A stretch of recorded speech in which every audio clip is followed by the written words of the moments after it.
Scary telling.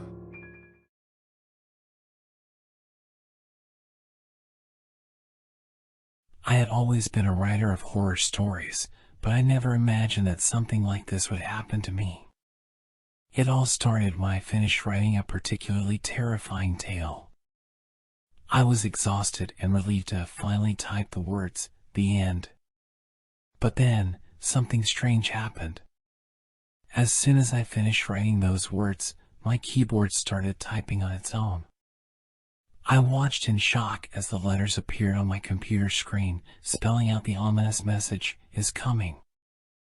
I tried to stop it, but my hands wouldn't obey me.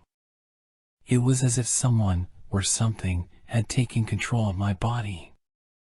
I sat there, frozen in fear, as my keyboard continued to type out the same message over and over again. "Is coming. Is coming. Is coming." I had no idea what it meant or who or what was coming. All I knew was that it was something terrifying and evil. As suddenly as it had started, the typing stopped. I sat there, staring at my screen, my heart racing.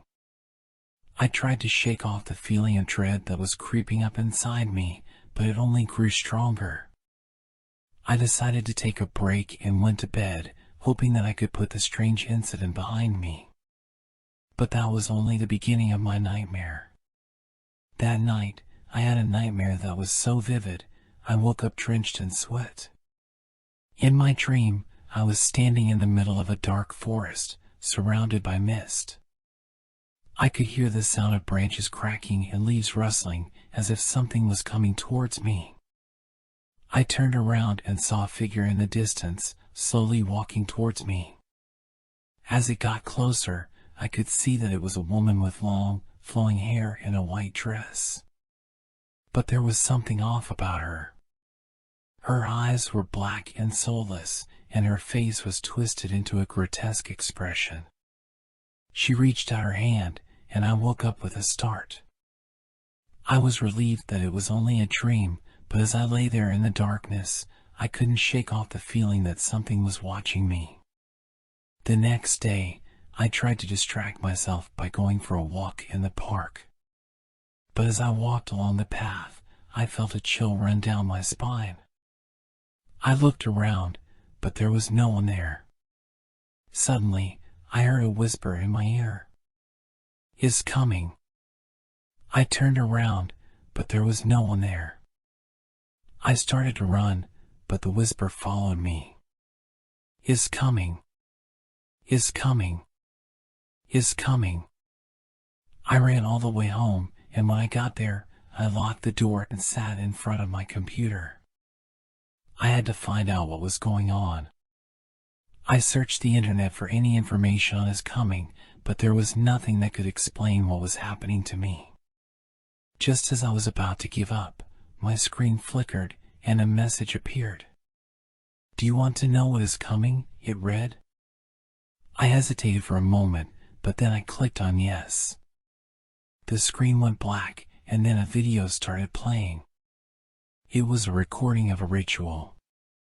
There were several people gathered around a pentagram, chanting in a language I couldn't understand. At the center of the pentagram was a figure wrapped in a black robe. As I watched, the figure started to move, and then it looked straight at the camera. Its eyes were black and soulless, and its face was twisted into a grotesque expression. The video ended, and I sat there, trembling with fear. I had stumbled upon something that was beyond my understanding, and now it was too late to turn back. I knew I had to find out more about the ritual I had just witnessed. I spent hours searching online, trying to piece together any information I could find about it. Eventually, I came across an old book in a library that contained a description of the same ritual. According to the book, the ritual was called the Summoning of the Dark One. It was a ritual that had been used by a secret society of witches to summon a powerful demon that would grant them unimaginable power. I read on, and the more I read, the more frightened I became. The book described the demon as a being of pure evil, with the power to manipulate reality and cause chaos and destruction. The book warned that anyone who attempted to summon the demon would be putting themselves and everyone around them in grave danger. As I sat there, staring at the ancient pages of the book, I felt a sense of dread wash over me. Had the ritual been performed recently? Was it still going on? Suddenly, I heard a knock at the door. I jumped, startled. Who could it be? I cautiously walked to the door and peered through the peephole. But all I could see was darkness. I hesitated for a moment, but then I opened the door. And that's when I saw her. The woman from my dream. Her eyes were black and soulless, and her face was twisted into a grotesque expression. I tried to shut the door, but she pushed her way inside. She started chanting in a language I couldn't understand, and the room started to shake. I knew then that I was in grave danger. I ran towards my computer, hoping to find some way to stop her.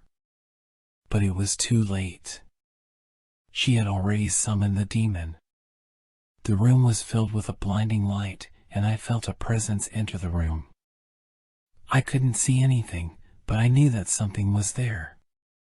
And then, I heard a voice. A deep, menacing voice that sent chills down my spine. Who dares summon me? The voice boomed. I knew then that I had made a terrible mistake. I had stumbled upon something that was beyond my understanding, and now it was too late to turn back. The voice continued to speak, its words sending a chill down my spine. Who are you, mortal? It demanded. I struggled to find my voice, but finally managed to reply, I am just a writer. I didn't mean to summon you. The demon let out a low, sinister laugh. You humans are always so foolish. You meddle in things beyond your comprehension, and then you expect me to clean up the mess. I knew then that I was in grave danger. The demon had been summoned, and I had no idea how to send it back to where it had come from. The woman who had summoned the demon stood there, grinning malevolently. I knew then that she was not a human. She was something else entirely, something that I could not comprehend. The demon continued to speak, its voice growing louder and more menacing. You have summoned me, mortal. And now, you must pay the price. Suddenly, the room was filled with a deafening roar, and I felt a searing pain in my chest. I fell to the ground, gasping for breath. I knew then that I was going to die. The demon continued to speak, its words echoing in my mind. You humans are so fragile. Your lives are so fleeting. And yet, you meddle in things that are beyond your understanding. You are fools, all of you. As I lay there, dying, I knew that I had made a terrible mistake. I had stumbled upon something that was beyond my comprehension, and now it was too late to turn back. The demon continued to speak, its words growing fainter and fainter. You have summoned me, mortal. And now, you must pay the price. And then, everything went black. When I opened my eyes, I was no longer in my apartment. I was in a dark, cavernous space, with no light except for the faint glow emanating from the demon. I sat up slowly, my head throbbing with pain. The demon towered over me, its eyes blazing with an otherworldly light. You have summoned me, mortal, it repeated. And now, you must pay the price. I knew then that I was in some kind of nightmare. This couldn't be real. But the pain in my chest was all too real. What do you want from me? I asked, my voice barely above a whisper. The demon let out a low, sinister laugh. What do I want? I want to feed, mortal. I want to feed on your fear, your pain, your suffering. That is what I exist for. I knew then that there was no way out. I was trapped at the mercy of a being beyond my understanding. But then, something strange happened. The woman who had summoned the demon stepped forward, a look of fear in her eyes. "You can't do this," she said, her voice shaking. "You can't take him. He wasn't supposed to be the sacrifice." The demon turned to her, its eyes blazing with anger. "You dare to question me?" it boomed. "You dare to question my judgment?" The woman cowered, but then she seemed to gather her courage. "You don't understand," she said. "He's just a writer. He stumbled upon the ritual by accident. He wasn't supposed to be here." The demon considered her words for a moment, and then it turned to me. "Is this true, mortal?" it asked. I nodded, unable to find my voice. The demon let out a deep, rumbling sigh. "Very well," it said. "I will spare you. But there will be a price to pay. A debt that must be repaid." And with those words, the demon vanished, leaving me alone in the darkness. I sat there for a moment, trying to make sense of what had just happened. Had it all been a dream? Or had I really summoned a demon? As I stood up and tried to find my bearings in the darkness, I heard a sound that made my blood run cold. It was the sound of footsteps, slow and deliberate, coming from somewhere in the cavern. I didn't know what to do. I was trapped, alone in the darkness with no idea of what was coming for me. But then, I saw a faint glow in the distance. It was a small light, but it was enough to give me hope. I started walking towards the light, and as I got closer, I saw that it was a torch held by a figure in a hooded cloak. The figure turned to me, and I saw that it was a woman with long, dark hair and a face that was hidden in shadow. "Who are you?" I asked, my voice trembling. The woman didn't reply. Instead, she gestured for me to follow her. I didn't know what else to do, so I followed her deeper into the cavern. The darkness was oppressive, and I could feel something lurking in the shadows, watching me. But then, we came to a small chamber where a fire was burning in a crude stone hearth. The woman gestured for me to sit down, and then she disappeared into the darkness. I sat there for what felt like hours, waiting for something to happen. But nothing did. It was just me, alone in the darkness. But then, I heard a sound coming from somewhere in the cavern. It was a low, mournful howl, like the sound of a wounded animal. I tried to ignore it, but the howling grew louder and more insistent. And then, I heard something else. A voice, calling my name. "John," the voice whispered. "John, can you hear me?" It was a familiar voice, a voice I knew well. It was my wife. I felt a surge of hope. If she was here, then maybe there was a way out of this nightmare. "Where are you?" I called out, my voice echoing in the darkness. But there was no reply. The howling grew louder, drowning out my voice. And then, something appeared in the darkness. It was a figure, shrouded in shadows, with glowing red eyes. I knew then that I was not alone. Something was hunting me, something that wanted me dead. I tried to run, but my legs wouldn't move. I was frozen in place, staring at the glowing eyes. And then, the figure stepped forward, revealing itself.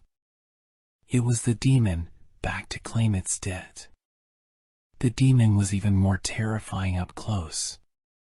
Its skin was a sickly pale, stretched taut over its bones. Its eyes were glowing orbs of red, like burning coals. And its mouth was filled with sharp, jagged teeth, like those of a wild animal. I wanted to scream, to run, to do anything to get away from this monster. But I was frozen in place, rooted to the spot by my fear. The demon advanced on me, its long, spindly fingers reaching out to touch me. I could feel its icy breath on my face, its foul stench in my nostrils. And then, suddenly, everything changed. The demon stopped, as if something had startled it.